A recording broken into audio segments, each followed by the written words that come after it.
Hello and welcome to the Retro Sentai Wrap-Up, the show here on the Illuminerdi where we discuss some of the older seasons of Super Sentai. We started with Kyōryū Sentai Jetman, and now we are talking about Kyōryū Sentai Zyuranger, which is the season that gave us Mighty Morphin Power Rangers here in the States. I am one of your hosts, Bryce West, and an editor for the Illuminerdi.com, and this is our other host.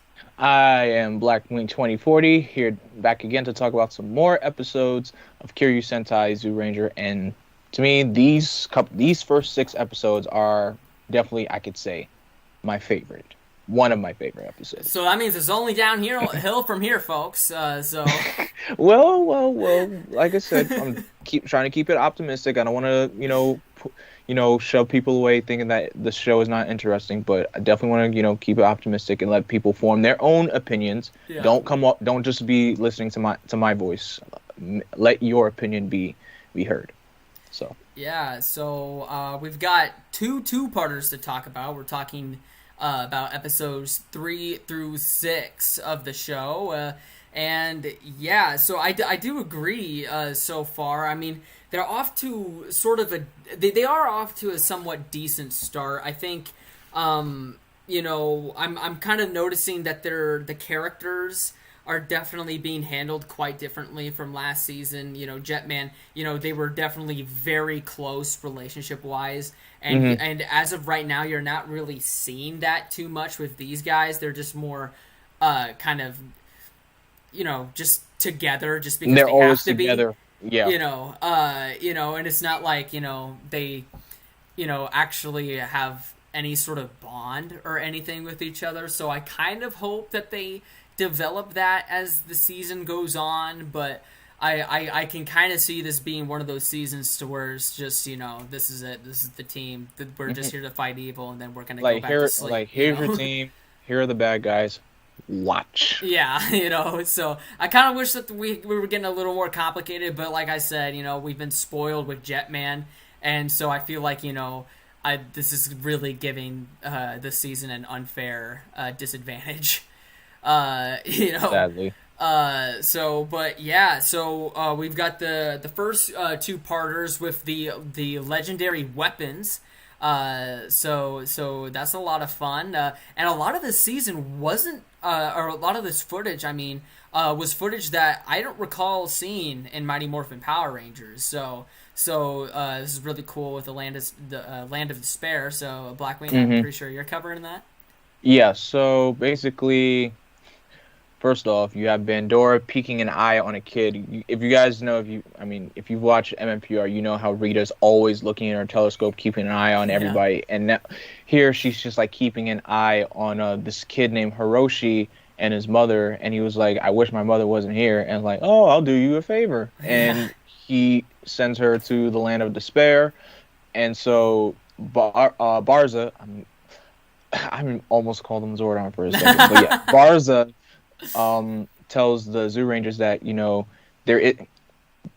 Well, wait, let me backtrack a bit. The Zyurangers, they're training, but their weapons are terrible because their weapons were destroyed against Dora Skeleton. So basically, they're like, "We need new weapons." Barza, what can we do? And it's like, "Oh, there's a legend of 5 legendary weapons, but they're hidden in a place called the Land of Despair."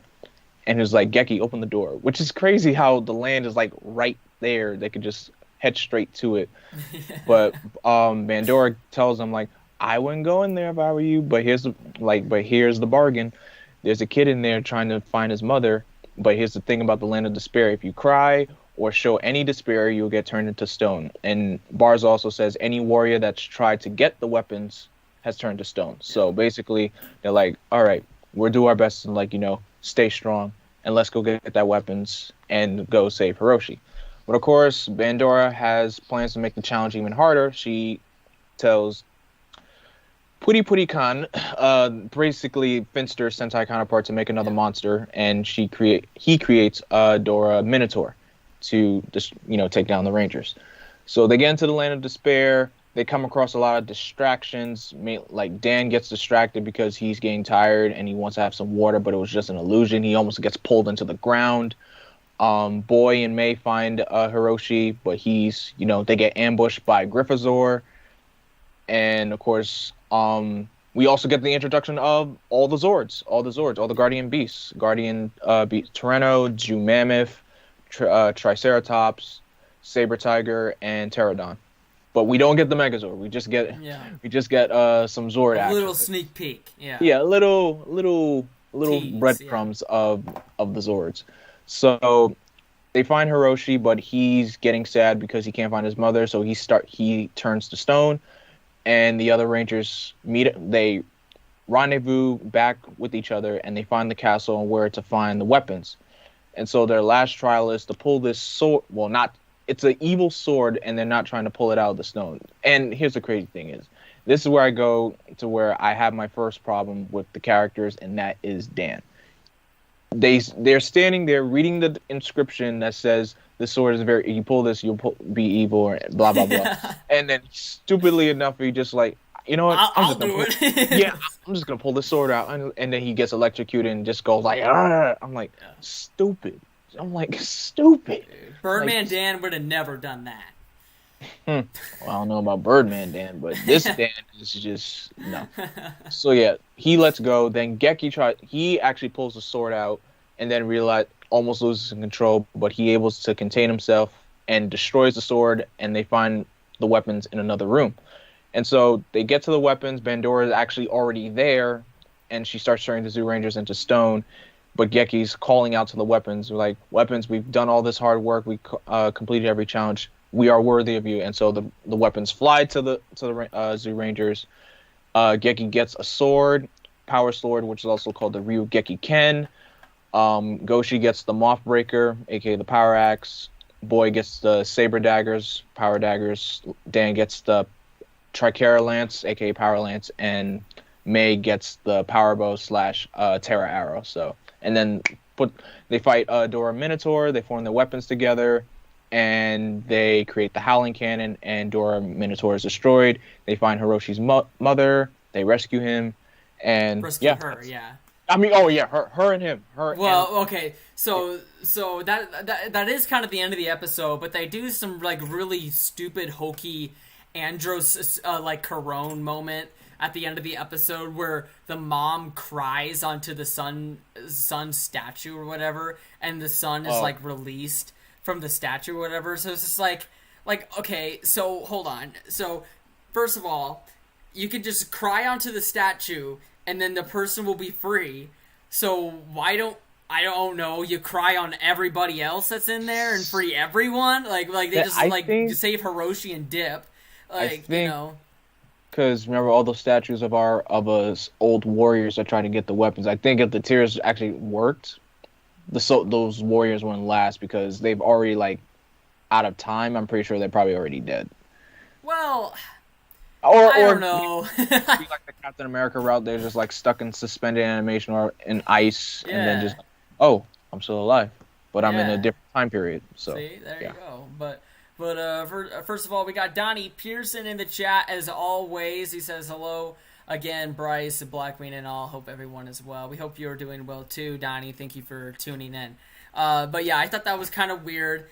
You know, I do think it was interesting to see them actually like take time to like introduce the weapons like this. Like you don't really see that very often. So I do definitely appreciate that, and how like the Zyurangers like actually had to earn their weapons. Like they actually had to go on a quest to go get them. And it's not like Zordon just like said, "Hey, here's your weapons, go ahead." You know, they actually had to go to the land of despair and you know try to retrieve their weapons. So I thought that was really cool. Like I mentioned before, there was a lot of footage in this episode that we didn't really get to see in Power Rangers. I think a lot of that is because, you know, they just had their weapons by default, you know, so they didn't really need to. And I think because of the tone and the imagery, like of you know of them being turned to stone or being like pulled into the ground by just like out of the blue hands, I think that would have been a little bit. It doesn't make sense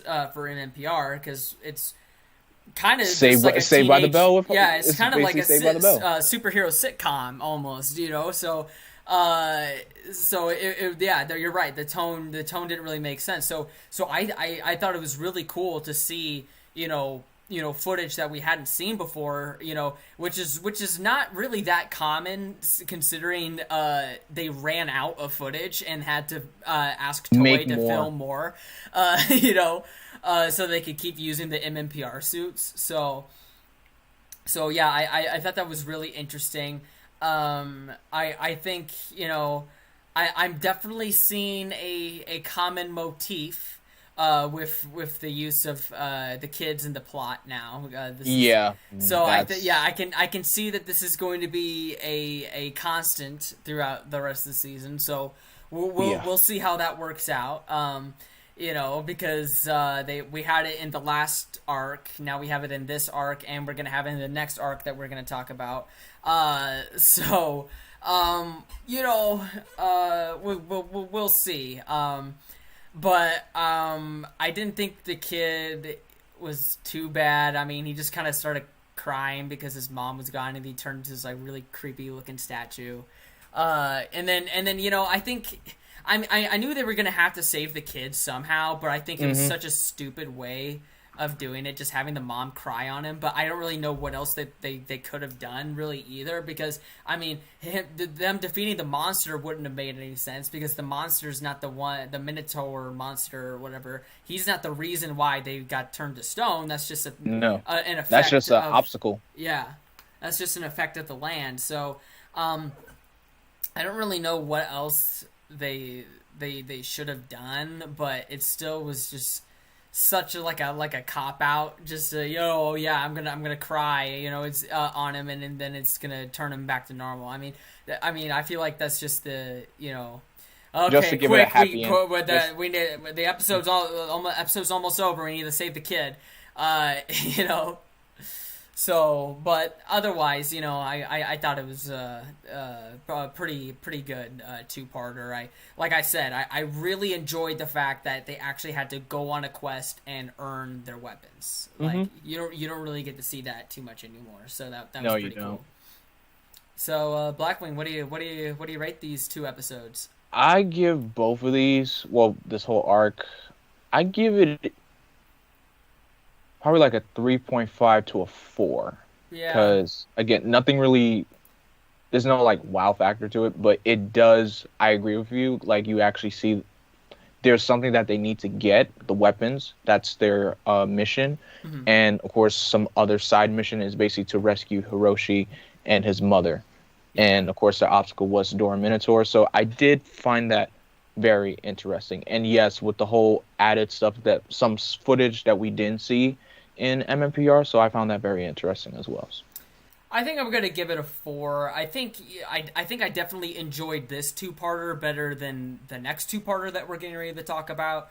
Really? I think this two-parter did a better job of actually giving the Rangers a quest and a mission to get these items that they need to destroy the Bandora gang. I think they did a better job executing that, as opposed to just saying here you need this because we're gonna sell toys. So I think they executed their quest better in this. So yeah, I think I'm gonna give this a 4 out of 5. Definitely be sure to give your own rankings in the chat. We love interacting with you. But yeah, so we've got another two-parter that introduces a familiar face for many Power Ranger fans. Oh, here he is, King Sphinx. In Zyuranger, he's known as Dora Sphinx.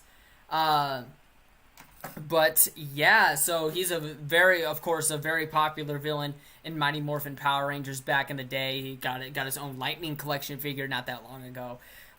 So that was definitely very, very cool to see there. And they definitely handled the character a lot differently in this than they did in MMPR. So that was something really cool to see. But basically the premise of this is that Dora Sphinx is kind of like this Riddler. This Riddler person. And he tries to go to kids and ask them a bunch of riddles. But then whenever they get the riddle wrong, he goes like, "Ha, loser, you suck!" And then like flaps his wings, and then they go flying away to we don't know where yet. And so it's like the Zyurangers are like, yeah, so a bunch of kids are just up and disappearing. That's kind of weird. And then we learn that it's kind of Bandora's plan to kind of take all the kids away. And if there's no kids, then the human population can't survive because they can't grow up and have more kids, I guess. And there's a certain plot point that's mentioned here, but I'm gonna say that for like the end when you finish your thought opinion about the episode. Yeah, thank you, Blackwing. I really appreciate it. You're much more considerate than Josh. Anyway,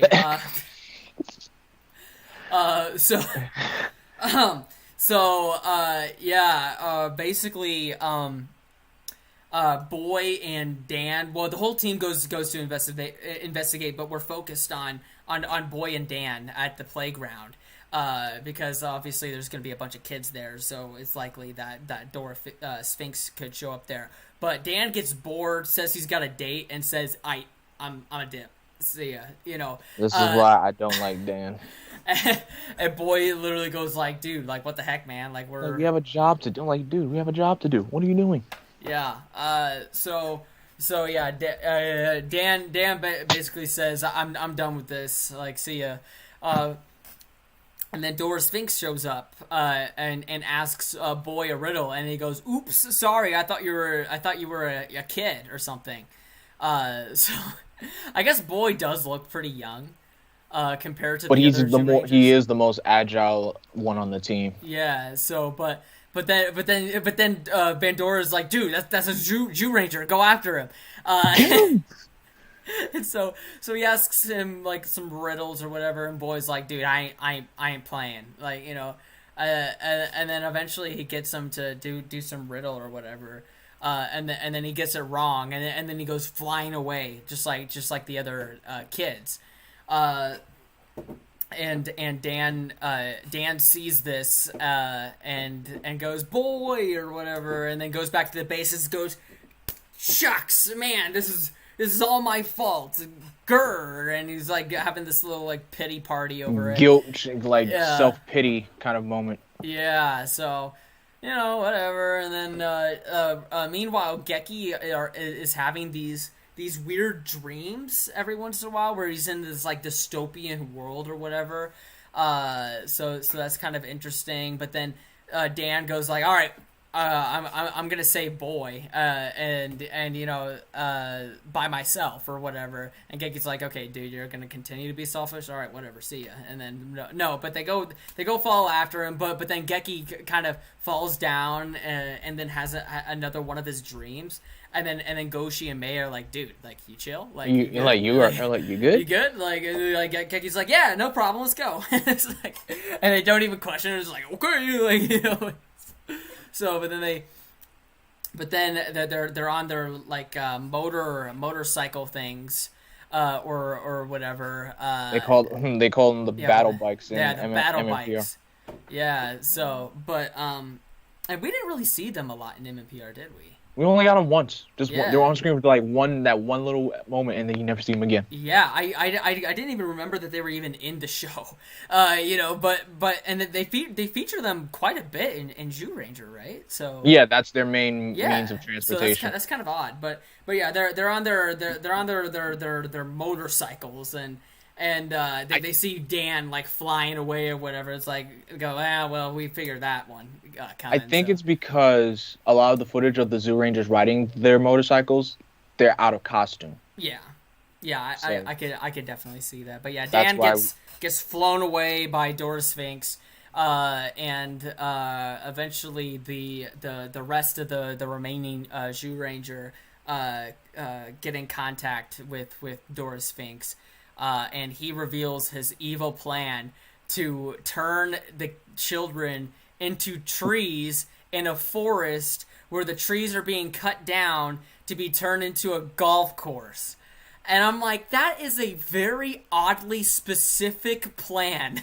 Like, you know. I'm like, oh, I'm gonna turn these kids into trees in this specific forest that's about to get chopped down and turn into a golf course at Yeah, this particular like moment. I was watching that, I audibly went, "What the hell?" Like, you know, The like, plots, I like kid you to not, the plots in myself, this I show audibly is said crazy. said that out loud. Like, what the heck is this?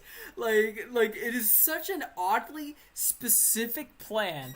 Like it's just like, you know, even like not even just for the villain, but for the writers to go, okay, yeah, so what are we gonna have the villain do to you know, to like up the stakes, you know, to Turn the kids into trees. I'm like, I yeah. like it. Yeah. So like, turn the trees into kids. Okay, that's a really good idea. So we're gonna go ahead and run with that. Oh, but also, the it's gonna be trees in a forest. It's like, yeah, we figured that. But the forest is being cut down to be turned into a golf course. I'm like, I like it. Let's do it. It's just like, what in the world is this plan? And then I guess like Dora Sphinx said like the adults aren't gonna worry about it because they won't want to cut trees down for a playground, but they'll want to cut trees down for a golf course. It's like what does that even mean? Like what? Like, you know, like I'm pretty sure it's like very common for golf courses to have like forests surrounding it as like obstacles and stuff. So I don't know. It's a very odd plan, but that's the plan they're going with, and so the Zyuranger are like, oh no, this is horrible, and but so they go after Dora Sphinx, and in the battle they're being attacked by like putties or whatever they're called. I think they call them golem soldiers. Oh, Yeah, golem one thing I soldiers. forgot to mention. You remember how the moments when you see they look small and then they grow and they punch the Zoom Rangers? Yeah. It's not Super Sentai if somebody's not getting punched in the face, you know. So, but yeah, eventually Goshi and Mei both get captured into the trees because they fail some of his riddles, leaving Geki by himself. And I don't remember how Geki gets away. Yeah, he goes. Oh yeah, because Dora Sphinx grows large, and then he tries to go into his Tyranno mecha. But then he literally gets spit out, and he's like, "Dude, what are you doing?" and then he gets transported to the dystopian world in his dreams, and like the mecha are like talking to him, is like, "Yo, dude, like, just here to hit you up, like you gotta get it together." Yeah, yeah, you gotta get your team in line because this is what's gonna happen. Your leadership skills suck. Yeah, which is like, you know, I thought Geki was doing a fine job. Like, honestly, Dan has been the one causing all the problems here lately. Pretty much. You know, because in the last episode, like, he grabbed the sword and he's like turned evil for like a few seconds. And then now Boy was taken because of Dan. So it's just like, you know, maybe they should be taking Dan in here and giving him a talking to, because I thought Geki was doing, you know, just fine, you know. But I guess just fine doesn't cut it, because he's got to get his stuff together. He's got to get it in line, because he's got to form Daijujin. Is that Daijujin? Yeah, Daijujin.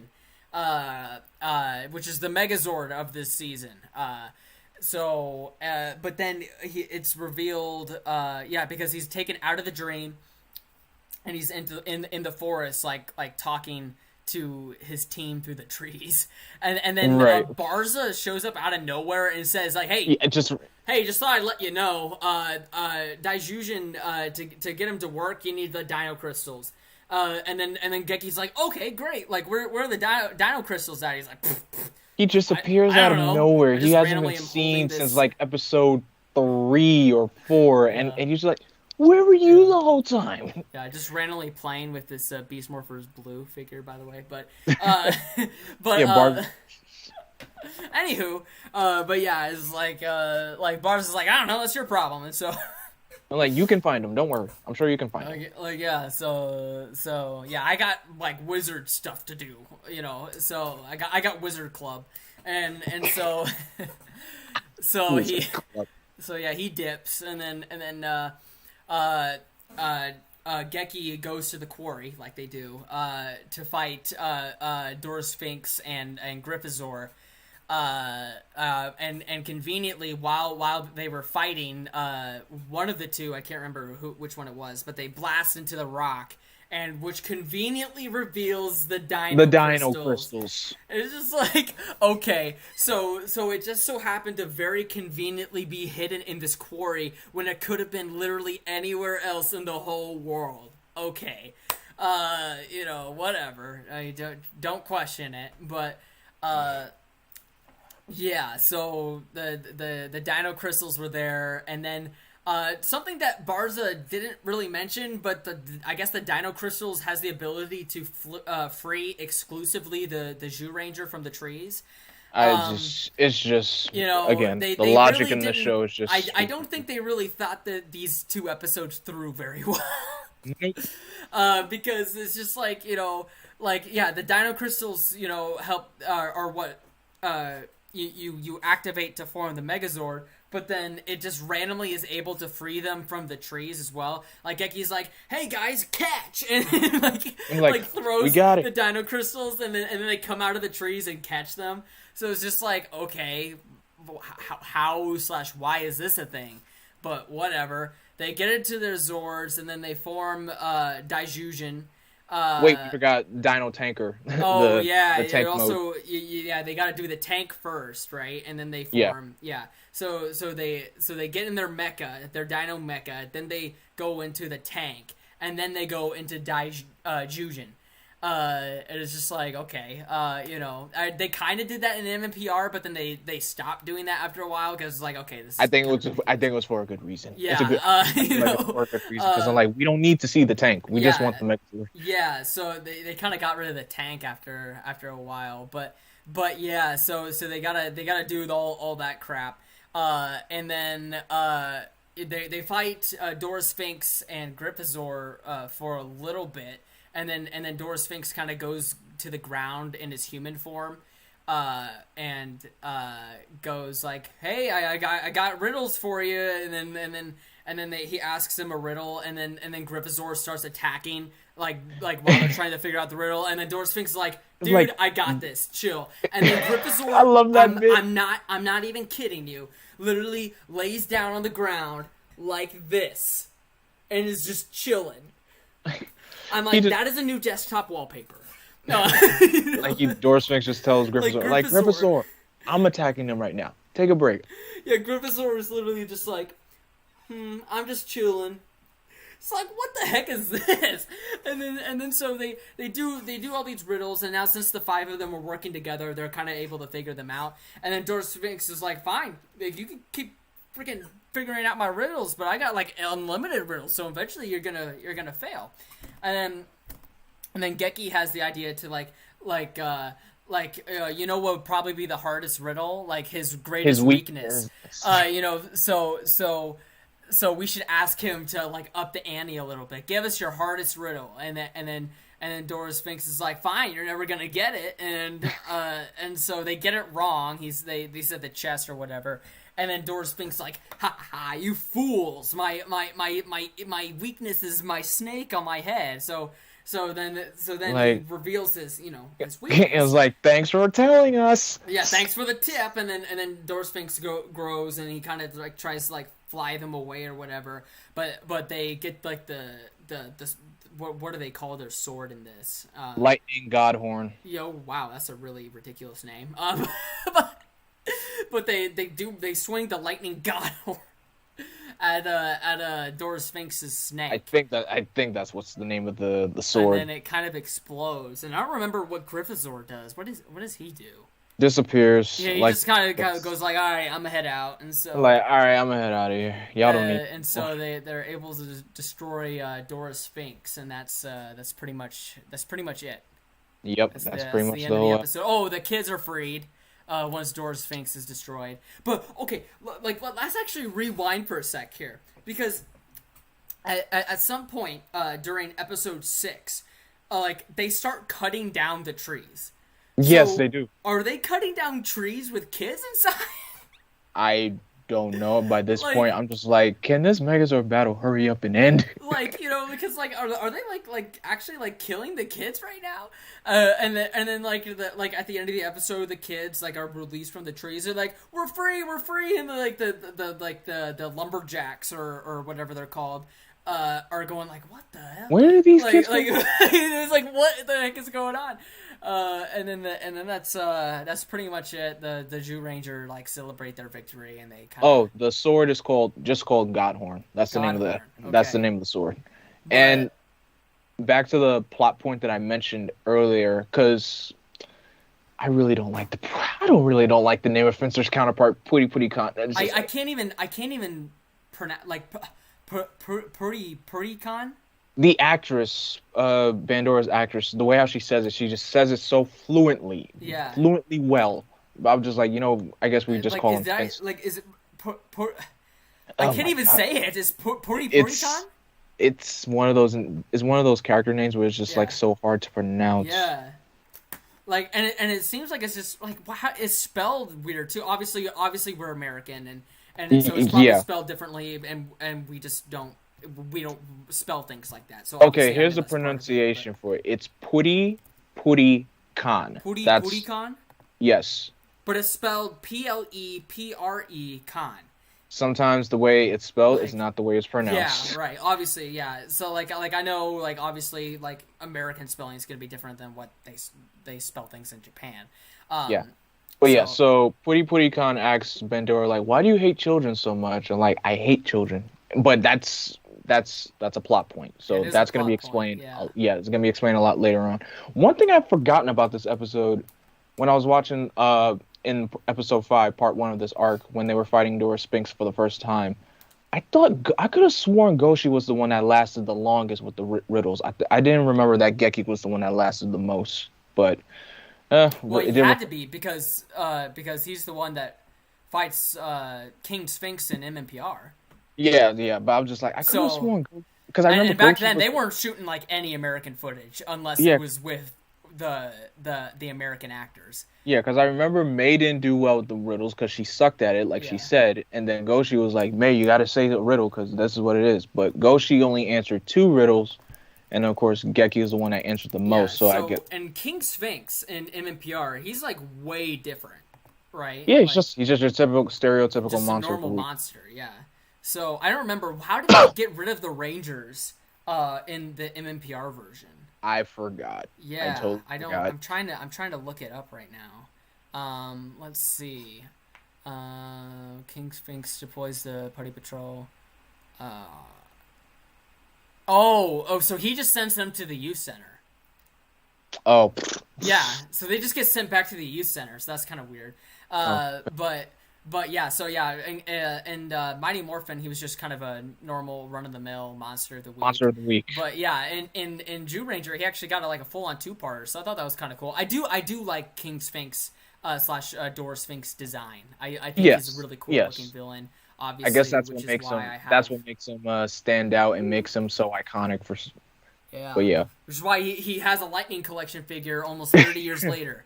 Actually, it is 30 years later for Zyuranger, right? So, or something. Yes. No. Oh, sorry. No, that was 1992. So almost 30 years later. Yeah, but yeah. So how would you rank this 2-parter?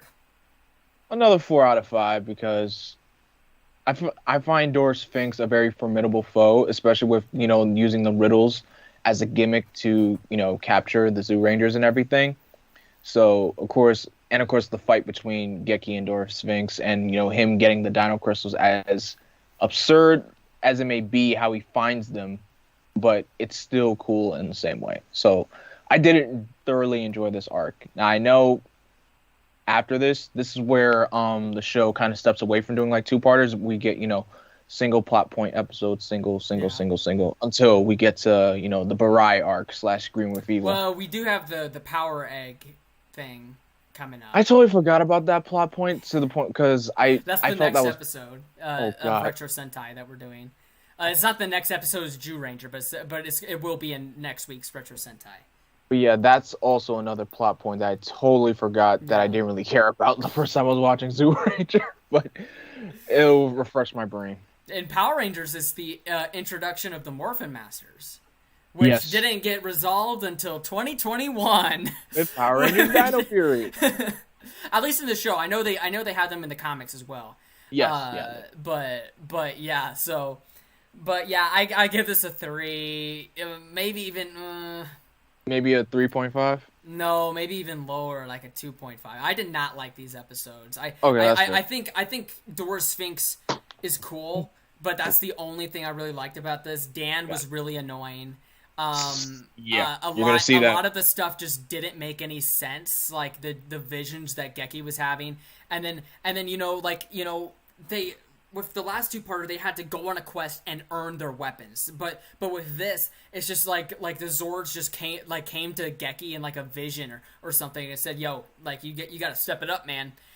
So here, it's find like the power it's crystals. Just give it. Everything was given to them, which is what I liked about the last episode, how it wasn't given to them. And how I whenever we were talking about the last two-parter, I was saying, like, usually they're just handed this stuff, and then this two-parter, they're just handed this stuff. Especially with the power crystals, it was just so overly convenient that it just happened to be in the quarry where they were fighting, and it's just like, here, catch, and they're all saved. So you know what? I think I'm giving this a 2.5. I really wasn't a fan. I did like Gryffindor's little pose. That was I think hilarious. I'm going to go back and screen cap that and make that my wallpaper for a while. That is so hilarious.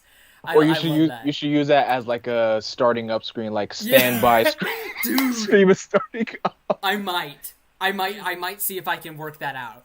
That's gonna be funny. I might see if I can do that within the week. That is hilarious. But yeah, so I think I'll give it a 2.5. But yeah, next episode of Retro Sentai Wrap Up, we've got the Power Egg arc, which I guess Blackwing didn't even remember, so that's pretty cool. And then we also have some focus episodes, I believe. Let me look at who it's about. Episode 7 is a focus episode with Boy, I believe. Dan. It's a Dan focus episode. Dan tries to help out a boy who becomes crucial in finding a Dora Monster who can only be seen by children. And episode 8 is focused on Boy. Boy fights to save a happy plump family who are forced to suffer when Dora Monster steals all their food. Interesting. Pudgy Pig. That's going to be fun. Next week we got Pudgy Pig, and then we got the Power Egg. So, yeah, it looks like we're going to have a fun few episodes to talk about next week. So definitely keep your eyes peeled for that. Definitely be sure to subscribe to the Illuminerdi with post notifications on to be notified every time we have a new episode of Retro Sentai Wrap Up. We've also got a bunch of other shows here on the channel. We've got the Ranger Wrap Up, Retro Ranger Wrap Up, and the Sentai Wrap Up where they're talking about Zenkaiger. That's really cool. And we got something on the channel for almost everybody. We got Star Wars, we got Marvel, we got Star Trek, we got Rick and Morty, we got wrestling. So we got something for just about everybody. So everybody. Definitely stay tuned for all that. And thank you all for watching the Retro Sentai Wrap Up. We will see you all next week for the next 4 episodes of Kyōryū Sentai Zyuranger. Zyuranger. Thank you for watching.